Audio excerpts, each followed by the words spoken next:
ರನ್ಯಾ ರಾವ್ ಪ್ರಕರಣ, gold smuggling ಪ್ರಕರಣ ಇವತ್ತು ವಿಧಾನಸಭೆಯ ಕಲಾಪದಲ್ಲೂ ಕೂಡ ಪ್ರತಿಧ್ವನಿಸಿದೆ.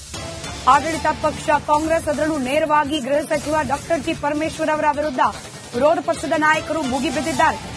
ಚಿನ್ನದ ಪ್ರಭಾವಕ್ಕೆ ಒಳಗಾಗಬೇಡಿ, ತನಿಖೆಯನ್ನ ನಡೆಸಿ ಅಂತ ಹೇಳಿ ಪರಮೇಶ್ವರ್ ಅವರಿಗೆ ಬಿಜೆಪಿ ಶಾಸಕ ಸುನಿಲ್ ಕುಮಾರ್ ಟಾಂಗ್ ನೀಡಿದ್ದಾರೆ. ಕಲಾಪದಲ್ಲಿ ಆ ಮೂಲಕ ಗೋಲ್ಡ್ ಕೇಸ್ನ ಸಮಗ್ರ ತನಿಖೆಗೆ ಒತ್ತಾಯ ಕೇಳೋಕೆ ಸಿಕ್ಕಿದೆ. ರನ್ಯಾ ರಾವ್ಗೆ ಪ್ರೋಟೋಕಾಲ್ ಹೇಗೆ ಕೊಡ್ತಾರೆ ಅನ್ನೋದು ಪ್ರಶ್ನೆ.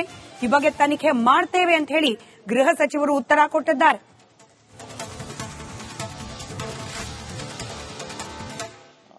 ಆಕೆ ಒಂದು ಅಂತಾರಾಷ್ಟ್ರೀಯ ಮಟ್ಟದಲ್ಲಿ ಒಬ್ಬಳು ಚಿತ್ರನಟಿ ದುಬೈನಿಂದ ಬೆಂಗಳೂರಿಗೆ ಬರಬೇಕಾದ್ರೆ 14 ಕೆಜಿ ಚಿನ್ನವನ್ನ ವಶಪಡಿಸಿಕೊಂಡಿದ್ದಾರೆ ಅಂತೇಳಿ ಪತ್ರಿಕೆಗಳಲ್ಲಿ ವರದಿಯಾಗಿತ್ತು.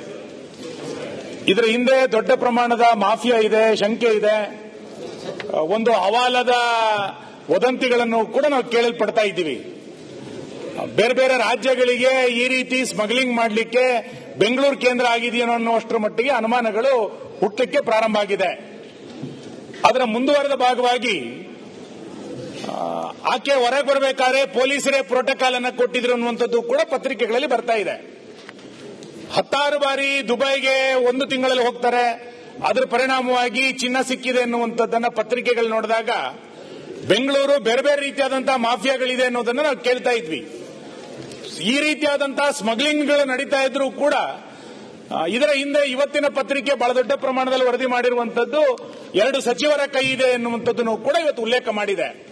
ಸದನ ನಡೀತಾ ಇರುವಂತಹ ಸಂದರ್ಭದಲ್ಲಿ ಈ ಘಟನೆಯ ಕುರಿತಂತೆ ಯಾರು ಇದರ ಹಿಂದೆ ಇದ್ದಾರೆ, ಇದರ ಹಿಂದೆ ಇರುವಂತಹ ಪ್ರಭಾವಿ ವ್ಯಕ್ತಿಗಳು ಯಾರು, ಇದರ ಹಿಂದೆ ಇರುವಂತಹ ಅಧಿಕಾರಿಗಳು ಯಾರು, ಇಷ್ಟು ರಾಜಾರೋಷವಾಗಿ ನಡೀಲಿಕ್ಕೆ ಏನು ಕಾರಣ ಆಗಿದೆ, ಯಾರು ಇದರ ಹಿಂದೆ ಇರುವಂತಹ ಸಚಿವರು, ಇದೆಲ್ಲದೂ ಕೂಡ ಇವತ್ತು ರಾಜ್ಯದ ಜನರಿಗೆ ಗೊತ್ತಾಗಬೇಕಾಗಿದೆ.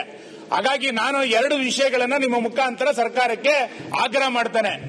ಇಂಥ ಮಾಫಿಯಾವನ್ನ, ಇಂಥ ಸ್ಮಗ್ಲಿಂಗ್ಗಳನ್ನ ಮಟ್ಟ ಹಾಕಬೇಕಾಗಿರುವಂತದ್ದು ಮೊದಲ ಕರ್ತವ್ಯ. ಎರಡದು, ಇದರ ಹಿಂದೆ ಯಾರು ಪ್ರಭಾವಿಗಳಿದೆ ಅನ್ನುವಂಥದ್ದನ್ನು ಕೂಡ ಸರ್ಕಾರ ತಕ್ಷಣ ಬಹಿರಂಗ ಮಾಡಬೇಕು. ಸಚಿವರಿದ್ದಾರೆ ಎನ್ನುವಂಥದ್ದು ಇವತ್ತು ಪತ್ರಿಕೆಗಳಲ್ಲಿ ಬಂದು ನೋಡಿದಾಗ ಈ ಸರ್ಕಾರ ಚಿನ್ನ ಸ್ಮಗ್ಲಿಂಗ್ ನಲ್ಲಿ ಏನಾರ ಕೈವಾಡ ಇದೆಯಾ ಅನುಮಾನಗಳು ಹುಟ್ಟುತ್ತಾ ಇದೆ. ಈ ಕುರಿತಂತೆ ಮಾನ್ಯ ಗೃಹ ಸಚಿವರು ಸದನದಲ್ಲಿರುವಂತಹ ಸಂದರ್ಭದಲ್ಲಿ ದಯಮಾಡಿ ಸ್ಪಷ್ಟೀಕರಣ ಕೊಡಬೇಕು. ಮಾನ್ಯ ಅಧ್ಯಕ್ಷರೇ, ಇದು ಈ ವಿಷಯ ಕೇಂದ್ರ ಸರ್ಕಾರದ ಸ್ವಾಮ್ಯದಲ್ಲಿ ಇರ್ತಕ್ಕಂಥದ್ದು. Director of intelligence, revenue intelligence ನಮಗೆ ಬರೋದಿಲ್ಲ. ಅಂತಾರಾಷ್ಟ್ರೀಯ ವಿಮಾನ ನಿಲ್ದಾಣ ಕೂಡ ನಮಗೆ ಅಡ್ಮಿನಿಸ್ಟ್ರೇಟಿವ್ ಇದರಲ್ಲಿ ಬರೋದಿಲ್ಲ. ಹಾಗಂತ ಹೇಳಿ ಇಲ್ಲಿ ಸ್ಮಗ್ಲಿಂಗ್ ಆಗಿಲ್ಲ ಅಥವಾ ಅವರು ಯಾರೋ ಗೋಲ್ಡ್ ತಂದಿಲ್ಲ ಅದೆಲ್ಲ ನಾವೇನು ಹೇಳಕ್ ಹೋಗೋದಿಲ್ಲ. ಆದರೆ ಈಗಾಗಲೇ ನಮಗೇನು ಯಾವುದೇ ಮಾಹಿತಿ ಇಲ್ಲ. ರಾಜ್ಯ ಸರ್ಕಾರಕ್ಕೆ ಡಿಆರ್ಐನವರಾಗ್ಲಿ ಅಥವಾ ಈಗ ಸಿಬಿಐ ಕೊಟ್ಟಿದ್ದೇವೆ ಅಂತೇಳಿ ಪತ್ರಿಕೆನಲ್ಲಿ ಬಂದು ನಮಗೇನು ಕಮ್ಯುನಿಕೇಷನ್ಸ್ ಇಲ್ಲ. ಸಾಮಾನ್ಯವಾಗಿ ಸರ್ಕಾರಕ್ಕೆ ಸಿಬಿಐ ಕೊಡ್ತಕ್ಕಂಥದ್ದಕ್ಕೆ ಪರ್ಮಿಷನ್ಗೆ ಬರ್ಕೊಳ್ತಾರೆ.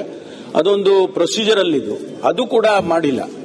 ಆದ್ರಿಂದ ನಮಗೆ ಏನಾಗಿದೆ ಅಲ್ಲಿ ಅನ್ನೋದು ನಿಮಗೆ ಹಾಗೆ ಪತ್ರಿಕೆನಲ್ಲಿ ಗೊತ್ತಿದೆ, ಅಷ್ಟೇ ವಿಚಾರ ಗೊತ್ತಿದೆ. ಹಾಗಂತ ಹೇಳಿ ಪೊಲೀಸ್ ಇಲಾಖೆಯವರು, ಪೊಲೀಸ್ ಅವರ ತಂದೆಯವರು director general of police DGP ಇದ್ದಾರೆ, ಅವರು ಫೆಸಿಲಿಟೇಟ್ ಮಾಡಿದ್ದಾರೆ ಅನ್ನೋದನ್ನು ಕೂಡ ಅವರು ವೆಹಿಕಲ್ಸ್ ಹೋಗಿತ್ತು, ಅಲ್ಲಿ ಪೊಲೀಸ್ನವರು ಸಹಾಯ ಮಾಡಿದ್ರು ಅಂತದ್ದೆಲ್ಲ ಇದೆಲ್ಲ ತನಿಖೆ ಆಗಬೇಕು. ಸಿಬಿಐನವರು ತನಿಖೆ ವಹಿಸಿದ್ದಾರೆ ಅಂತ ಹೇಳಿದ್ದಾರೆ, ಅದು ತನಿಖೆ ಆಗಬೇಕು. ಇನ್ನು ಮತ್ತಷ್ಟು ಡೀಟೇಲ್ಸ್ ನಮ್ಮ ಪೊಲಿಟಿಕಲ್ ಬ್ಯೂರೋ ಹೆಡ್ ವಿಜಯ್ ನೀಡ್ತಾ ಹೋಗ್ತಾರೆ. ನೇರ ಸಂಪರ್ಕದಲ್ಲಿದ್ದಾರೆ ವಿಜಯ್. ಸದನದಲ್ಲೂ ಕೂಡ ರನ್ಯಾ ರಾವ್ ಗೋಲ್ಡ್ ಸ್ಮಗ್ಲಿಂಗ್ ಆರೋಪ ಪ್ರಕರಣದ ಚರ್ಚೆ, ಅದರಲ್ಲೂ ಪರಮೇಶ್ವರ್ ಅವರನ್ನ ಗುರಿಯಾಗಿಸಿಕೊಂಡು ವಿರೋಧ ಪಕ್ಷದ ನಾಯಕರು ಟಾಂಗ್ ಕೊಟ್ಟಿದ್ದು, ಇದರ ಹಿಂದೆ ವಿಶೇಷ ಅರ್ಥ ಏನಾದರೂ ಇದೆಯಾ?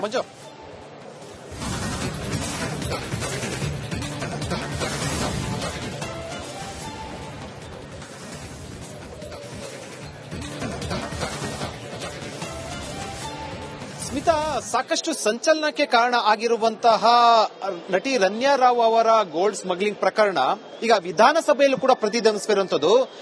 ಶೂನ್ಯ ವೇಳೆಯಲ್ಲಿ ಬಹಳ ಪ್ರಮುಖ ಬಿಜೆಪಿ ನಾಯಕ ಸುನೀಲ್ ಕುಮಾರ್ ಈ ಪ್ರಸ್ತಾಪ ಮಾಡಿದ್ರು. ಅದ್ರಲ್ಲಿ ಒಂದು ಮಾತನ್ನು ಹೇಳಿದ್ರು, ಈಗಾಗಲೇ ಕೂಡ ಸಿಬಿಐ ತನಿಖೆ ಆಗ್ತಾ ಇರುವಂತದ್ದು, DRI ತನಿಖೆ ಆಗ್ತಾ ಇರೋದು, ಅದು ಒಂದು ಭಾಗ.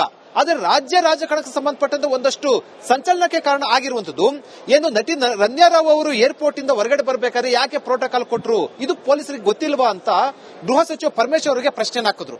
ಆಗ ಒಂದು ಹಂತದಲ್ಲಿ ಪರಮೇಶ್ವರ್ ಇದಕ್ಕೆ ತನಿಖೆ ಮಾಡ್ತೀನಿ ಅಂತ ಹೇಳುವ ಮೂಲಕ ಒಂದು ರೀತಿಯ ಏನು ಪ್ರತಿಪಕ್ಷಗಳ ಒಂದು ಆರೋಪಗಳಿಗೆ ಉತ್ತರವನ್ನು ಕೊಟ್ಟರು. ಆದ್ರೆ ಉತ್ತರಕ್ಕೆ ಇನ್ನೂ ಕೂಡ ಸಮಾಧಾನ ಆಗಿಲ್ಲ. ಇಲ್ಲಿ ಪ್ರಶ್ನೆ ಇರುವಂತದ್ದು, ಸಿಬಿಐ ತನಿಖೆ ಆಗ್ತಾ ಇರುವಂತದ್ದು ಒಂದು ಕಡೆ ಆದ್ರೆ ಇಲ್ಲಿ ಯಾಕೆ ಇವರಿಗೆ ಪ್ರೋಟೋಕಾಲ್ ಕೊಟ್ಟರು ಮತ್ತು ಇವರಿಗೆ ಪ್ರೋಟೋಕಾಲ್ ಕೊಡುವಂತ ಅರ್ಹತೆನೇ ಕೂಡ ಇಲ್ಲ. ಈ ಹಿನ್ನೆಲೆಯಲ್ಲಿ ಅದಕ್ಕೆ ಯಾಕೆ ಅವರಿಗೆ ಪ್ರೋಟೋಕಾಲ್ ಕೊಡಬೇಕಾಯಿತು? ಇದರಿಂದ ಒಂದಷ್ಟು ಅನುಮಾನಗಳ ಜೊತೆಗೆ ಪ್ರಶ್ನೆಗಳು ಕೂಡ ಉದ್ಭವ ಆಗುವಂತದ್ದು ಮತ್ತು ಇಬ್ಬರು ಸಚಿವರ ಪಾತ್ರ ಇದರಲ್ಲಿ ಇದೆ ಅನ್ನುವಂಥದ್ದು ಮತ್ತು ಇಬ್ಬರ ಸಚಿವರ ಯಾರು ಅನ್ನುವಂಥದ್ದು ಕೂಡ ಸಾಕಷ್ಟು ಚರ್ಚೆ ವಿಚಾರ ಆಗಿರುವಂತದ್ದು.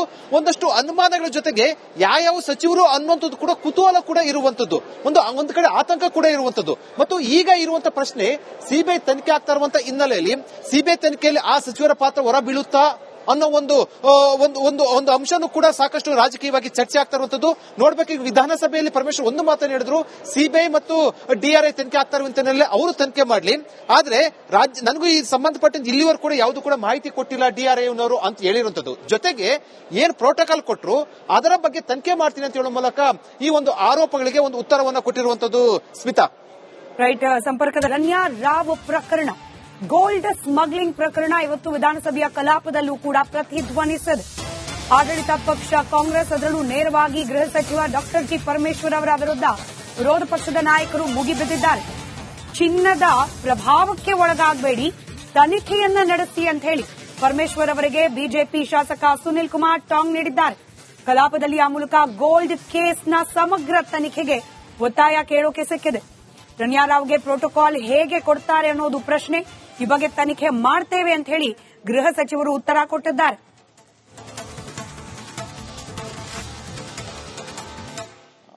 ಆಕೆ ಒಂದು ಅಂತಾರಾಷ್ಟ್ರೀಯ ಮಟ್ಟದಲ್ಲಿ ಒಬ್ಬಳು ಚಿತ್ರನಟಿ ದುಬೈನಿಂದ ಬೆಂಗಳೂರಿಗೆ ಬರಬೇಕಾದ್ರೆ 14 ಕೆಜಿ ಚಿನ್ನವನ್ನ ವಶಪಡಿಸಿಕೊಂಡಿದ್ದಾರೆ ಅಂತೇಳಿ ಪತ್ರಿಕೆಗಳಲ್ಲಿ ವರದಿಯಾಗಿತ್ತು. ಇದರ ಹಿಂದೆ ದೊಡ್ಡ ಪ್ರಮಾಣದ ಮಾಫಿಯಾ ಇದೆ, ಶಂಕೆ ಇದೆ, ಒಂದು ಹವಾಲದ ವದಂತಿಗಳನ್ನು ಕೂಡ ನಾವು ಕೇಳಲ್ಪಡ್ತಾ ಇದ್ದೀವಿ. ಬೇರೆ ಬೇರೆ ರಾಜ್ಯಗಳಿಗೆ ಈ ರೀತಿ ಸ್ಮಗ್ಲಿಂಗ್ ಮಾಡಲಿಕ್ಕೆ ಬೆಂಗಳೂರು ಕೇಂದ್ರ ಆಗಿದೆಯೋ ಅನ್ನುವಷ್ಟರ ಮಟ್ಟಿಗೆ ಅನುಮಾನಗಳು ಹುಟ್ಟಲಿಕ್ಕೆ ಪ್ರಾರಂಭ ಆಗಿದೆ. ಅದರ ಮುಂದುವರೆದ ಭಾಗವಾಗಿ ಆಕೆ ಹೊರಗೆ ಬರಬೇಕಾದ್ರೆ ಪೊಲೀಸರೇ ಪ್ರೋಟೋಕಾಲ್ ಅನ್ನು ಕೊಟ್ಟಿದ್ರು ಅನ್ನುವಂಥದ್ದು ಕೂಡ ಪತ್ರಿಕೆಗಳಲ್ಲಿ ಬರ್ತಾ ಇದೆ. 10 ಬಾರಿ ದುಬೈಗೆ 1 ತಿಂಗಳಲ್ಲಿ ಹೋಗ್ತಾರೆ, ಅದರ ಪರಿಣಾಮವಾಗಿ ಚಿನ್ನ ಸಿಕ್ಕಿದೆ ಎನ್ನುವಂಥದ್ದನ್ನ ಪತ್ರಿಕೆಗಳು ನೋಡಿದಾಗ ಬೆಂಗಳೂರು ಬೇರೆ ಬೇರೆ ರೀತಿಯಾದಂತಹ ಮಾಫಿಯಾಗಳಿದೆ ಅನ್ನೋದನ್ನ ನಾವು ಕೇಳ್ತಾ ಇದ್ವಿ. ಈ ರೀತಿಯಾದಂತಹ ಸ್ಮಗ್ಲಿಂಗ್ಗಳು ನಡೀತಾ ಇದ್ರೂ ಕೂಡ ಇದರ ಹಿಂದೆ ಇವತ್ತಿನ ಪತ್ರಿಕೆ ಬಹಳ ದೊಡ್ಡ ಪ್ರಮಾಣದಲ್ಲಿ ವರದಿ ಮಾಡಿರುವಂತದ್ದು 2 ಸಚಿವರ ಕೈ ಇದೆ ಎನ್ನುವಂಥದ್ದನ್ನು ಕೂಡ ಇವತ್ತು ಉಲ್ಲೇಖ ಮಾಡಿದೆ.